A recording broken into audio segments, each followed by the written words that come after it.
Okay. Hello everyone, welcome back. So today we're going to be talking about digestion and why a plant-based diet is ideal or better. So I'm going to do a series of videos, and this series is going to tell you and show you a little bit more about a plant-based diet and why I think the plant-based diet is much better than animal foods-based diet, or versus the other kinds that we find, or plant-based lifestyle. I like to call it a plant-based lifestyle because it's not just about what you eat, and it's not a diet. It's not something that is restrictive or terrible. If we think of the word diet, it's this terrible, horrible thing. But it's not that. So we're going to talk about diet. So before we get into that, the plant-based lifestyle is about plants. So why do we need specifically to eat plants? So let's start with talking about the digestion, the digestive system. So what happens? It first has to start over here. It goes into your mouth. So what we eat goes in. But there's a step even before the food goes in your mouth. You have your eyes, you have the smell, and you even have your hearing. So the other senses work together. So you see the food, you smell the food, you hear it cooking, or you hear it falling off the tree. Those things are all stimulating your body and telling you that food is coming. So you start producing saliva in your mouth.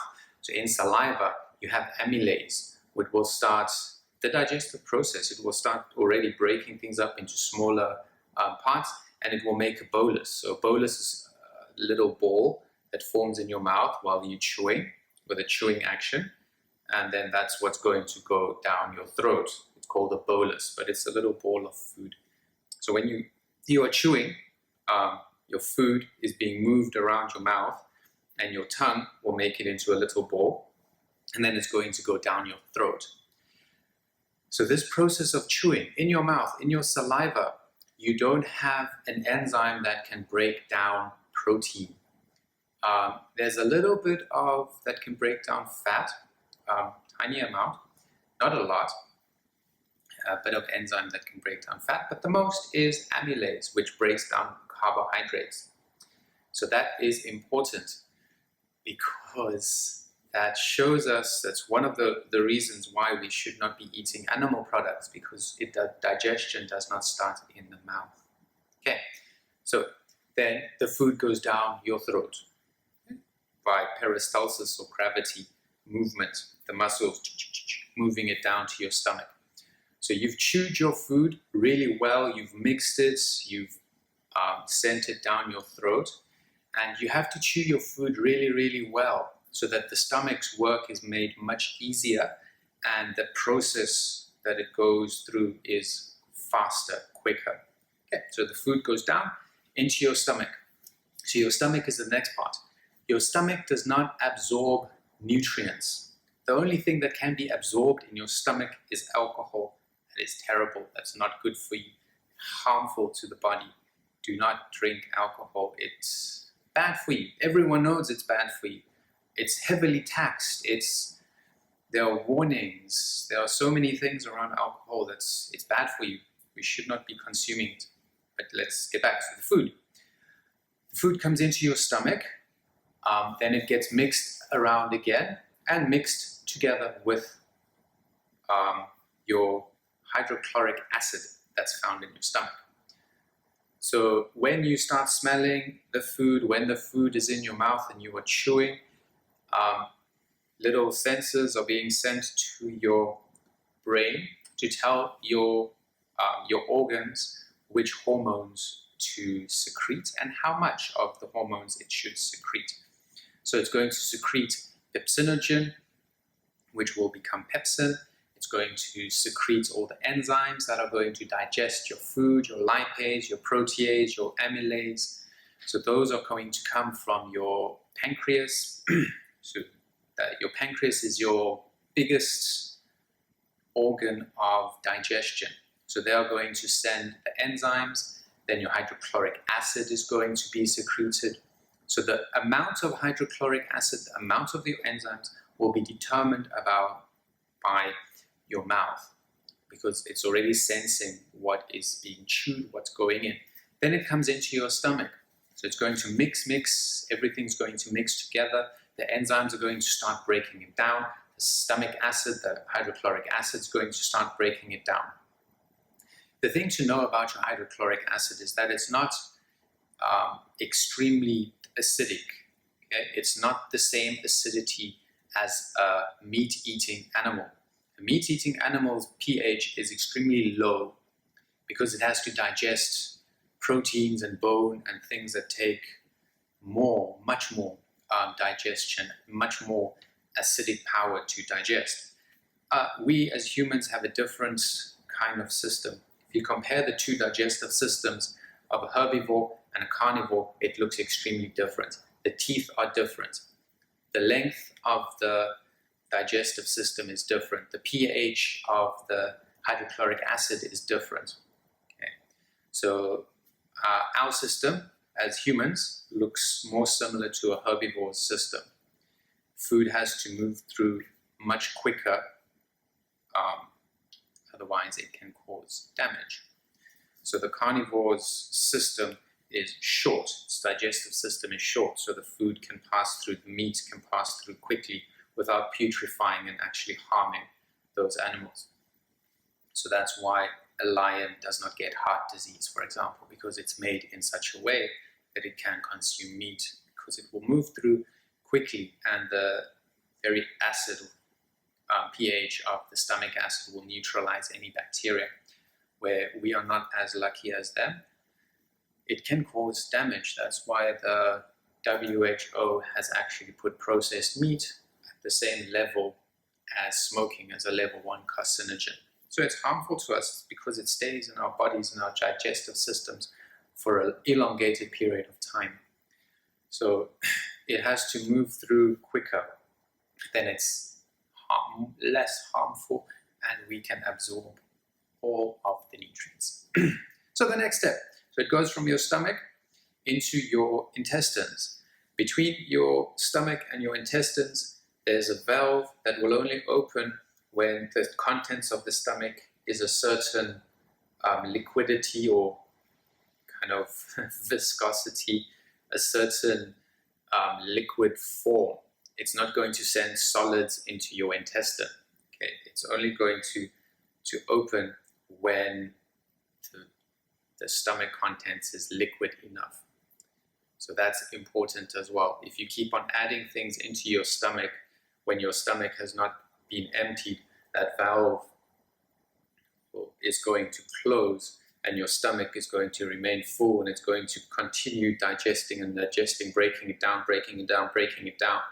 and only then will it send it through to your next section, which will be your intestines. So all of the absorption happens in your intestines.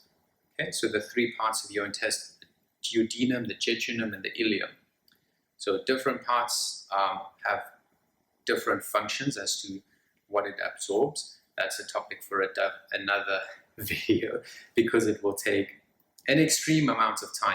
Okay, it's very complicated, but I'll do a video about that later. So then it moves into your intestine, where all your nutrients are being absorbed. The fiber and the things that your body will not absorb will go further through your ileum into your large intestine. So then your large intestine is the next part. So in your large intestine, water will be absorbed. Water, and there's a few things that will be absorbed there as well. Vitamin K can be produced there and absorbed there by your bacteria. So in your large intestine, there's the little part, the appendix, just before. So the appendix acts as a gatekeeper. It stops your fecal matter, your poo, in your large intestine from pushing back into your small intestine. So your appendix is the gatekeeper, and it also secretes some lubricant to make your fecal matter, your poo, move easily through your large intestine and out through your anus. So your appendix has a function.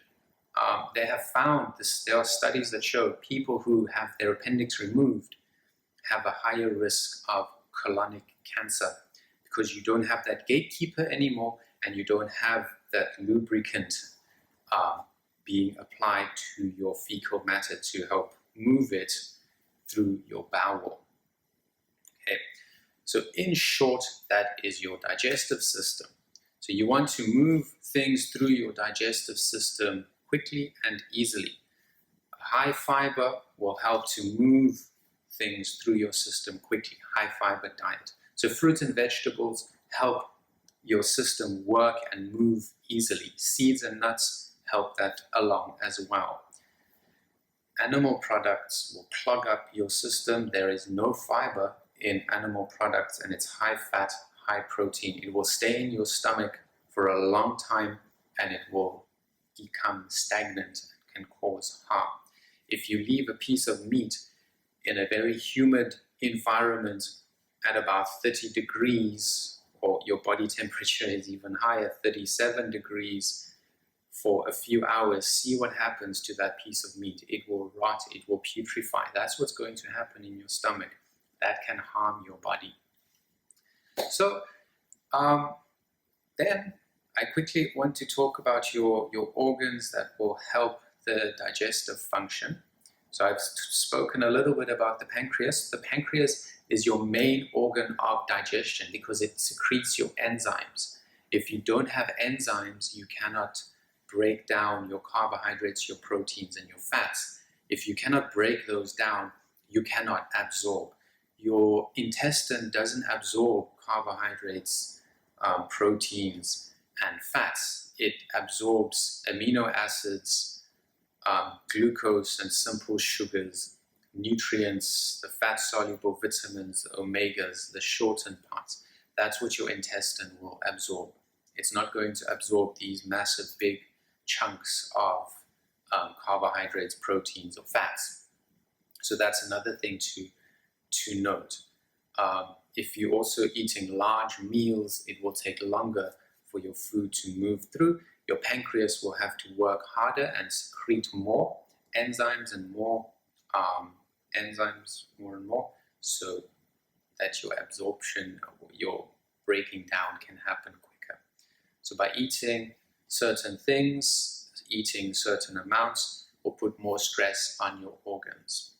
That can cause burnout in the long run, which is basically what type 2 diabetes is a kind of a burnout of your pancreas because it's not functioning, working like it should. Then the other organ is your liver. Your liver is also involved in the process of digestion because it gets the storage of all of your broken down substances like glucose. Glucose will be stored as glucagon in your liver and also in your muscle. That's why it's important to have muscle, because you can store some of your glucose in your muscle. Then your liver will also help with all of the different parts of digestion, with carbohydrate, protein, and fat digestion, all three of them. And then you also have your gallbladder that's just above your liver, and that is a storage for bile. So bile has to go to your stomach as well, because that's going to help break down fat even more, and it will help to transport the fats as individual lipids so that you can absorb them. So bile, which comes from your liver, which is stored in your gallbladder, will go and help the transport of your lipids, and it will also help transport the cholesterol around if you are consuming a lot of cholesterol. So that is in short what your digestive system does. I will go into more detail in more videos about this. So the important things to note: our bodies are not built, weren't made to consume a carnivorous diet. Our bodies was made to consume plants, fruits, vegetables, nuts, seeds, and green things. So those are the things that we should be eating. That's what's compatible with our bodies. If you look at nature, how they were created, the animals and things, They were created to eat and consume specific things. You don't see a calf go and drink from a gorilla. It doesn't happen in nature. Nature follows patterns, it follows laws, it does what it's supposed to do, and it can survive and it can thrive and it can continue. Humans are the only ones who consume things that are not meant for us, and we can see that in the disease rates in the world. The diseases that are at the top of the list of killers in the world are all preventable. They're all lifestyle diseases, cancers, heart disease. Those diseases can be prevented by the right lifestyle and consuming the right things. Yeah, so I hope you enjoyed that. If you liked it, subscribe, like the video, leave some comments. What do you think of what I've told you? How did you like it? And what's your opinion? Okay, so share the video around, like, subscribe, and I will see you next time.